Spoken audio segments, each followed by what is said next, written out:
The Carl B. Phillips Show. Hosted by me, Carl B. Phillips, Uncle Carl. The Carl B. Phillips Show. Get ready for another great conversation on the Carl B. Phillips Show. Welcome to the Carl B. Phillips Show. I am Carl B. Phillips, Uncle Carl. Today's guest is a Detroit native. She's a PK, a pastor's kid, who has been singing since the age of 5 years old. She defines her music as message music with a purpose to provoke change through God using her voice. Please welcome to the Carl B. Phillips Show, my niece, Amelia. Hey, Uncle Carl. Thank you for having me. So happy to be here today. Oh, I'm so excited to talk to you again. You know, we just love getting together and kicking it and talking. So as I warned you, I'm going to ask a random question. Okay. It's not deep. What would you have a personal assistant do if you could have someone following you around all the time? I would have my personal assistant be a prayer warrior.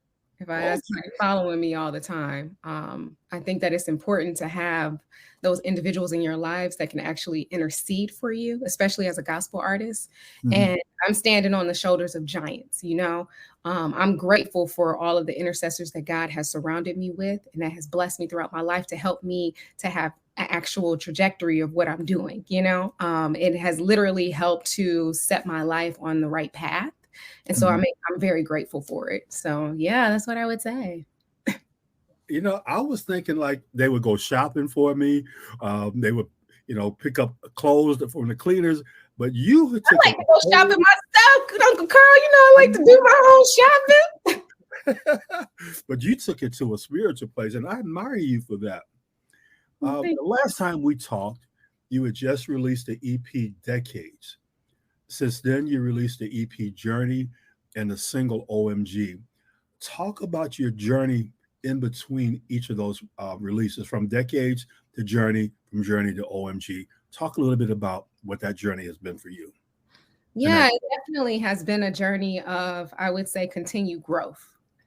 I would say when I started off with Decades, first of all, I had the pleasure of working with the one and only Marcus Divine.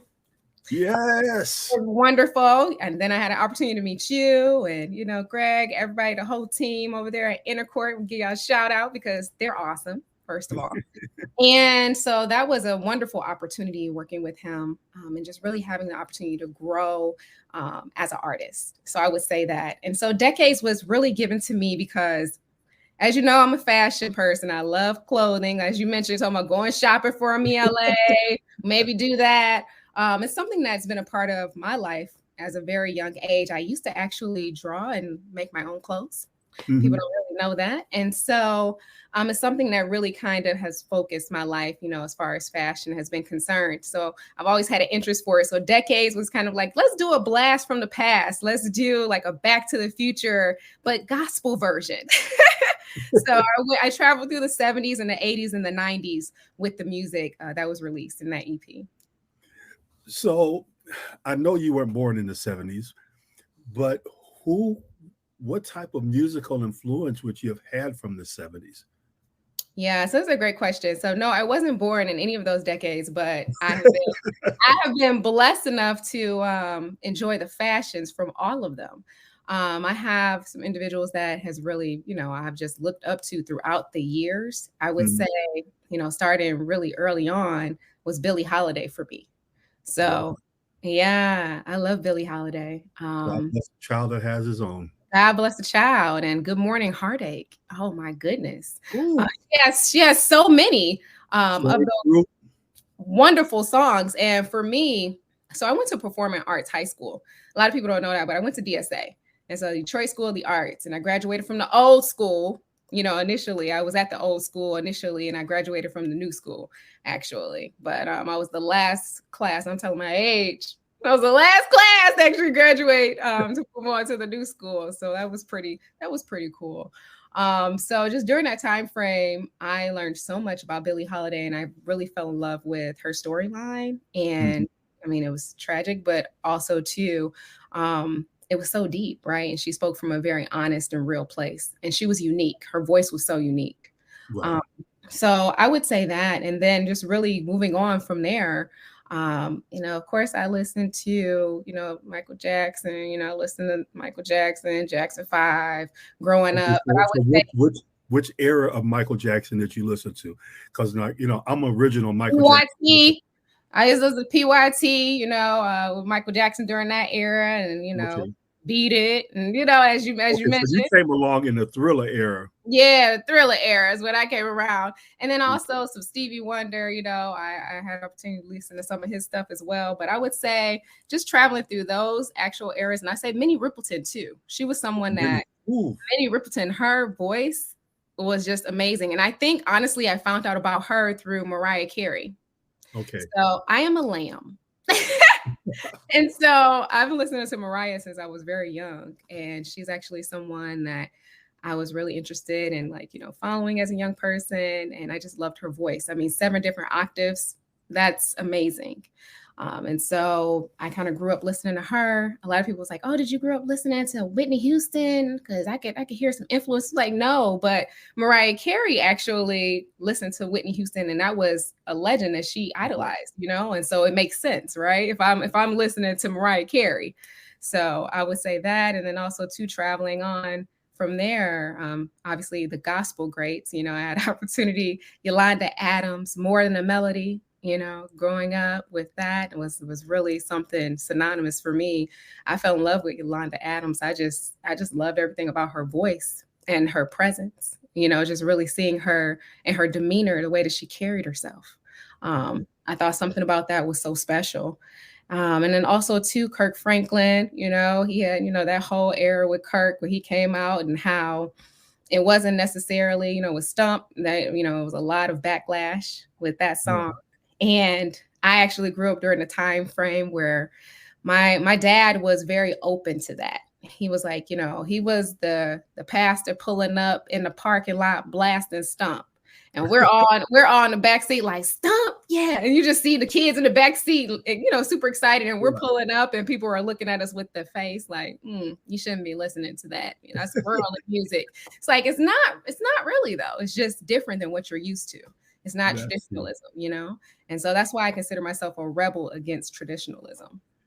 So when you finish Decades, talk about your second project, Journey. What's the story behind Journey? Yeah, so actually that was more personal. So Journey was actually a journey for myself in regards to some things that was happening with me and my growth and my maturity, specifically with my spiritual life. And so that was the journey.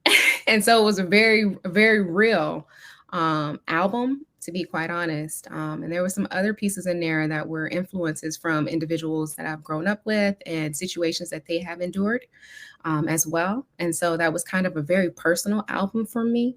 So I would say that the first song on there is the Search song. And it kind of just talks about, it's like a rock version. You don't expect at the very end of it that this rock, sound is going to come. And it's really just talking about searching for the opportunity to be closer to God. And so that's what I was doing, trying to build my relationship and trying to learn how to continue to grow and be stronger in the Lord. And so that's definitely what Journey is about. When you think about the Journey project, what song was the hardest for you to write and the hardest one for you to record, because it was so personal to you? That's a really good question. I would say the Peace song, which is the last song of the album. It was more of a mixture of poetry and then also to some singing as well.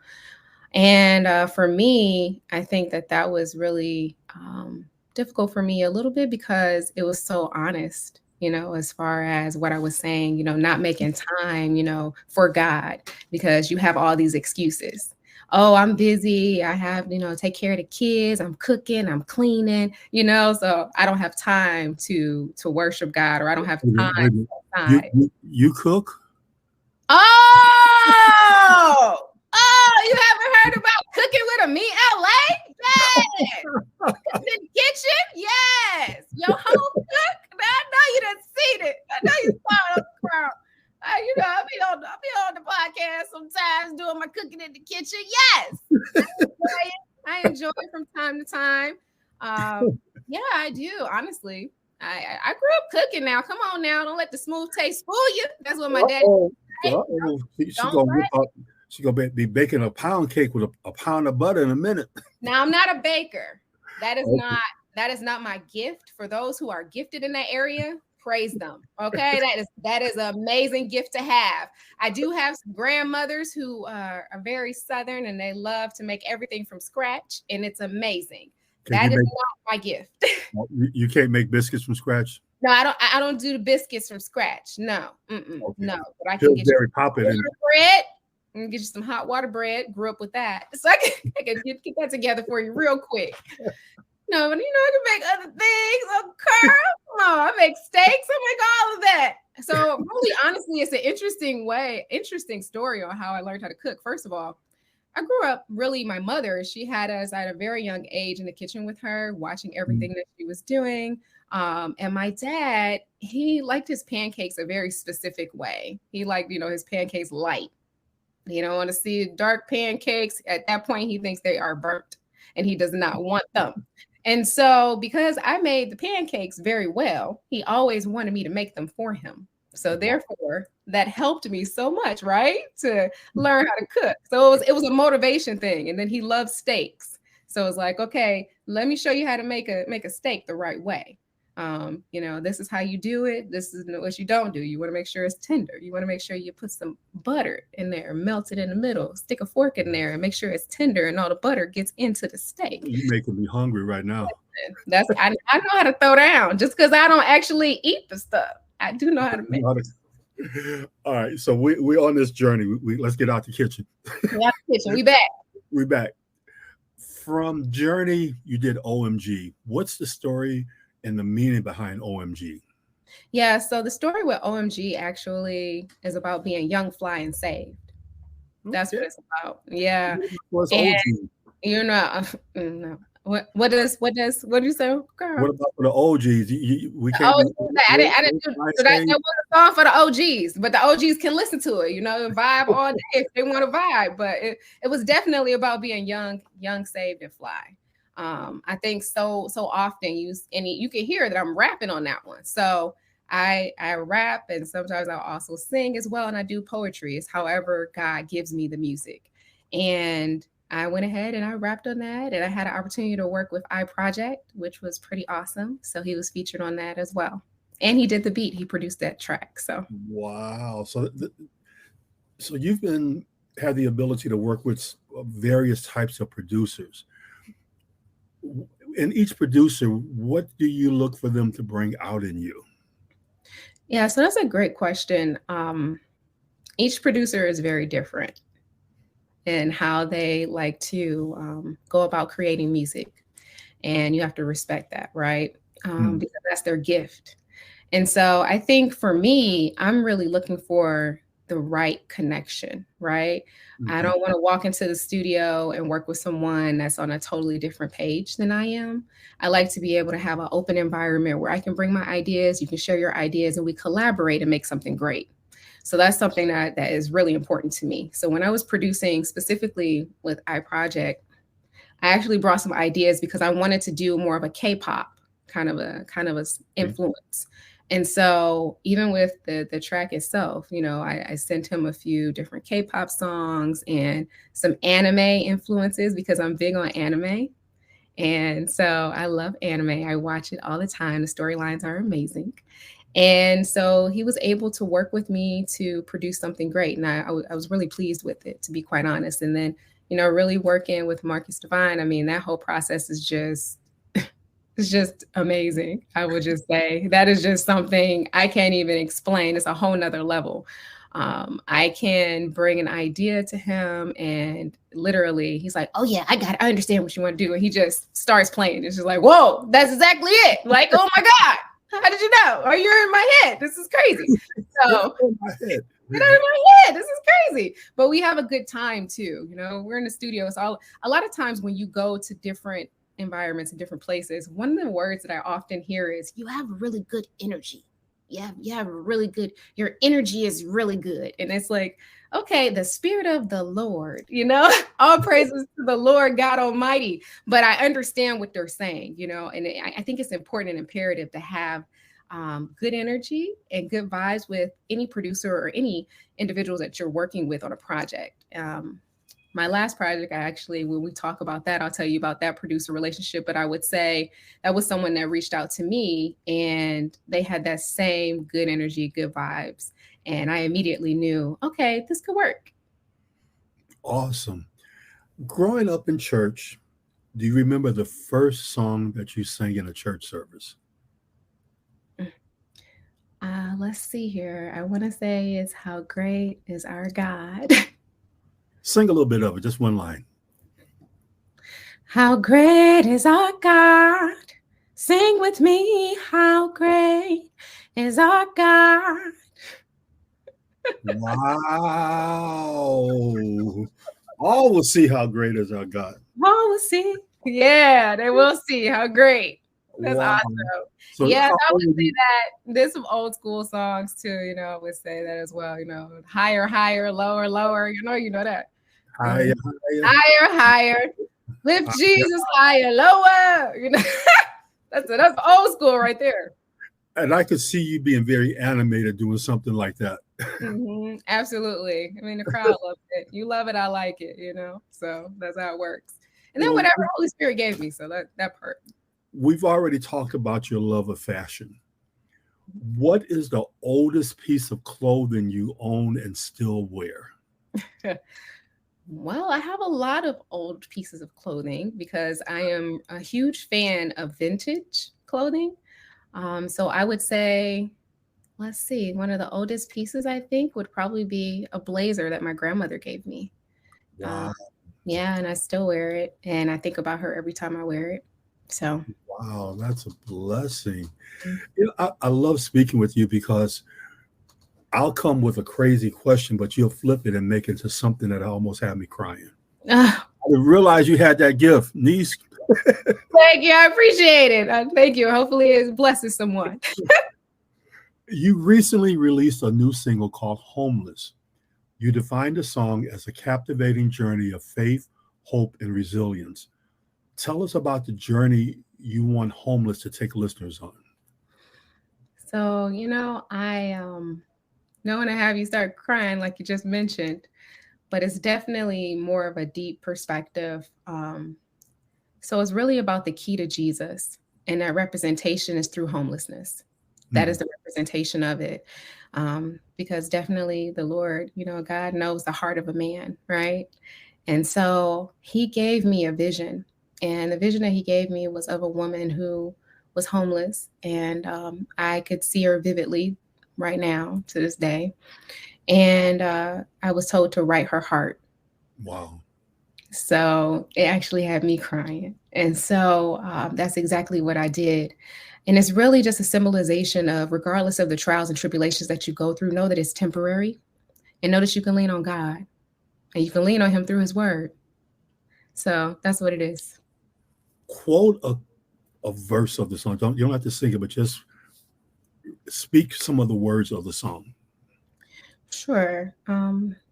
It's a new day. Just smile and get away. Take this train to a new town. I'm going to travel the world. I'm going to break free. I'm going to travel the world. You're going to notice me. Times get hard being alone, reading your word, learning who I can be, beat up and bruised.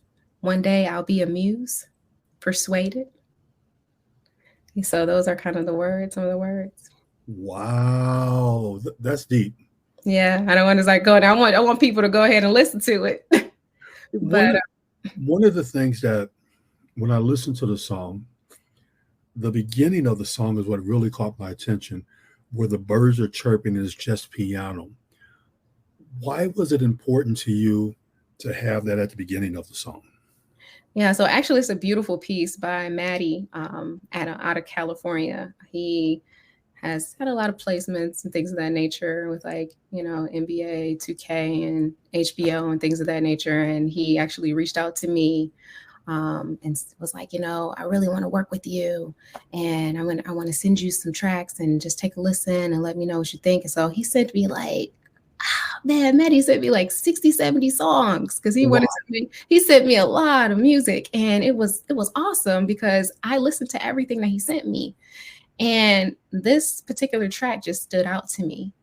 And I didn't know how I was going to use it because sometimes when I get different songs, you know, sometimes I get the track and then I write to the track, or sometimes God will give me the melody and then I'll have it, an actual melody, you know, created in production, and then I will go ahead and sing to it. And sometimes, you know, it could just be a collaboration effect. It just really depends on how he leads me. So in this particular instance, I received all that music, went through everything, and two actually stood out to me. And one of the two was this song. And so as I was listening to it, it just moved my spirit. And honestly, that portion where you hear me in the beginning singing, it is a cry. It's actually a cry of the woman who's homeless. If someone comes to see Me LA live, what will they experience? Well, if somebody comes to see me, they're going to experience, first of all, God. You know, a lot of times I did a performance recently, and I think they were surprised. It was so funny because, you know, I guess everybody was just coming up just singing, and I came up with a scripture. I had like 2 or 3 scriptures, Uncle Carl, and then after that, then I said, "Now I'm gonna sing," because that's how God led me in that instance, and so. You know, it was like, you know, we went to church today. I was like, I'm glad you did. I'm glad I prayed somebody was blessed. But it was really awesome because I had a woman come up to me after the show and say, what you just said, it really touched my heart. She was like, this is a holy day for us in the Catholic Church. Mm-hmm. And it was like, and this is exactly the same commentary that I have in my bio on my Instagram. Wow. I was like, whoa. And she showed it to me and it was the exact verbiage. So, you know, you never know what God actually is going to do when you're performing, but they're going to experience the Lord first and foremost. And then they're going to have a good time because I like to have a good time. You know, I like to have a good time. I like to walk around. You know, Uncle Carl, you saw me at Hart Plaza. I was at the Hart Plaza. Have my knees hurting trying to keep up with you. I was at Hart Plaza when I got that opportunity. Thank you so much. It was such an amazing opportunity. And, you know, I was all over the stage. I was everywhere. It was like, whoa, we didn't expect that. It's like, you know, another forum, right? Another perspective. Right. How can people reach you and follow you on social media? How can people contact you? And how can they stream or download your music? So they can actually stream and download my music on all major platforms. So it's available for them there. They can follow me on Instagram at ami_l.a. So it's AMI_L.a. They can follow me on TikTok. I am a TikToker. It's also AMI_L.a and the number 1. Because it's only one of me. So it's AMI, one of me LA, just one.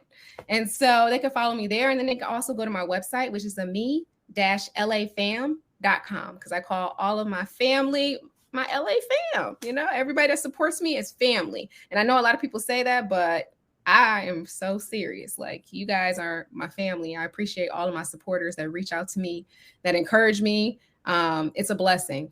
It really is. As we wrap up, speak to someone who may be in a spiritual homeless state and explain how they can find a home in the presence of God. There's safety in the presence of the Lord. I would say that he will never leave you, nor will he forsake you, and that he's always there. I would say, you know, in spite of it all, that you can always turn to Jesus. You have a friend in him. You know, you do have a friend in him. When everybody else leaves, he's there, and he's there waiting on you to just access the time to talk to him. Spend time with him.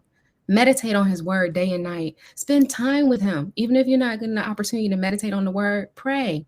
If you don't know how to pray, listen to some gospel music and let it speak to your soul. So that's what I would say. Wow. It has been such a pleasure. I'm so glad to be able to call you niece and be a part of the Me LA fam. LA fam, Uncle Carl, you're definitely a part of the family. Again, we are speaking with Me LA. I do have her information scrolling across the bottom of the screen, and she did give it out also. I want to thank you again for listening to the Carl B. Phillips Show. I am Carl B. Phillips. Again, I want to remind you to work like you don't need the money, love like you never been hurt, and dance like no one's watching you. God bless until we meet again. Peace. Peace. The Carl B. Phillips Show. Thank you for listening to the Carl B. Phillips Show. For more information, go to carlbphillips.com. The Carl B. Phillips Show. Follow Carl B. Phillips on Instagram so we can stay in contact with each other.